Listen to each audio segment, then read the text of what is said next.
भारत जोड़ो न्याय यात्रा को लेकर के राहुल गांधी जिला शक्ति और शक्ति के लोगों को संबोधित करने के लिए यहाँ पहुँचे हुए थे और पूर्व लोकसभा प्रत्याशी रवि भारद्वाज जी हमारे साथ हैं। भैया कैसे देखते हैं, क्योंकि बड़ा ही ऊर्जा का संचार लोगों में देखने को मिला। पूरे देश में जिस प्रकार से भारत जोड़ो न्याय यात्रा निकल रही राहुल गांधी जी के मणिपुर से चालू हुई और छत्तीसगढ़ के जांजगीर चांपा लोकसभा के शक्ति जिले में आज उनका आगमन हुआ और भव्य तरीके से यहाँ के लोगों ने उनका स्वागत किया, उनको अपनी बातें रखी और छत्तीसगढ़ की जनता को उन्हें संबोधित करते हुए बताया कि देश में दो विचारधारा का जो झगड़ा है, जो चल रहा है, उससे कैसे निपटा जाए, ये जनता को लोकसभा चुनाव में दिखाना पड़ेगा। कि जिस प्रकार से देखा जाए तो अभी 8 सीट लोकसभा की बात करें, आपके कब्जे में कांग्रेस की कब्जा है, लेकिन प्रदेश में बीजेपी की सरकार है। क्या यात्रा से फर्क पड़ने वाला है? बिल्कुल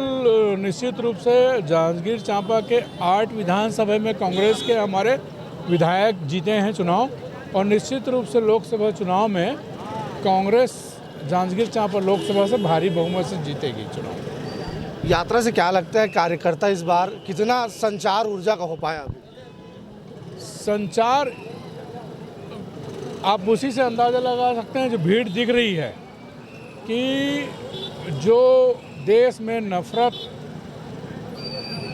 को लेके चल रहे हैं, धर्म को बांट के चल रहे हैं, उनके बीच में राहुल जी जाके मोहब्बत की दुकान लोगों को सिखा रहे हैं कि मोहब्बत से भारत देश में रहा जाता है, यहाँ भाईचारे का स्थान है, नफरत के स्थान नहीं है। बीजेपी कह रही है कि 5 साल तक राहुल जी कहाँ थे, पहले क्यों नहीं आए न्याय यात्रा करने? यहाँ बहुत सारे उनकी सरकार रही तो यहाँ के लोगों को तकलीफ मिला। मेरे को ऐसा नहीं लगता है कि छत्तीसगढ़ में जितना ज़्यादा भूपेश बघेल जी की सरकार ने किसानों के प्रति न्याय किया है और तमाम छत्तीसगढ़ के लोग जो यहाँ के रहवासी हैं और जो बाहर से भी रहते हैं, उनके सभी लोगों के साथ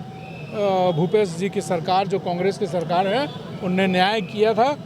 और ये न्याय यात्रा इसलिए निकालनी पड़ी क्योंकि देश में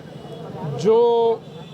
धर्म के नाम से आपस में लड़ा रहे हैं ना, इसके वजह से देश की जनता को बता रहे हैं, उसमें छत्तीसगढ़ की जनता को भी ये बता रहे हैं कि आने वाला समय में आप कांग्रेस को भारी समर्थन देके वहाँ अपने लोकसभा के सांसद को जिताएं ताकि देश में कांग्रेस की सरकार बन सके। जितनी बातें राहुल जी ने यहाँ पे कही, क्या लगता है कि लोगों को सही में बीजेपी और कांग्रेस के लोग समझा पाएंगे? अब निश्चित रूप से समझा पाएंगे, क्योंकि देश के नेता ने जब ये भाषण दिया है, उसको आम कार्यकर्ताओं को भी जनता के बीच जाके ये बात बोलनी चाहिए और हम लोग सब बोल रहे हैं, तो समझाने में हम लोग कामयाब रहेंगे, सफल रहेंगे। लोकसभा को लेकर किस प्रकार की तैयारियां हैं इस बार आप लोगों की? लोकसभा को लेके जो रणनीति बनाए हैं पार्टी ने, निश्चित रूप से यहाँ पे छत्तीसगढ़ में कांग्रेस पार्टी जो है 10 में से 10 जीतेगी और निश्चित रूप से जांजगीर चांपा तो जीतेगी। थे रवि भारद्वाज जी, जो पूर्व में लोकसभा प्रत्याशी भी रह चुके हैं और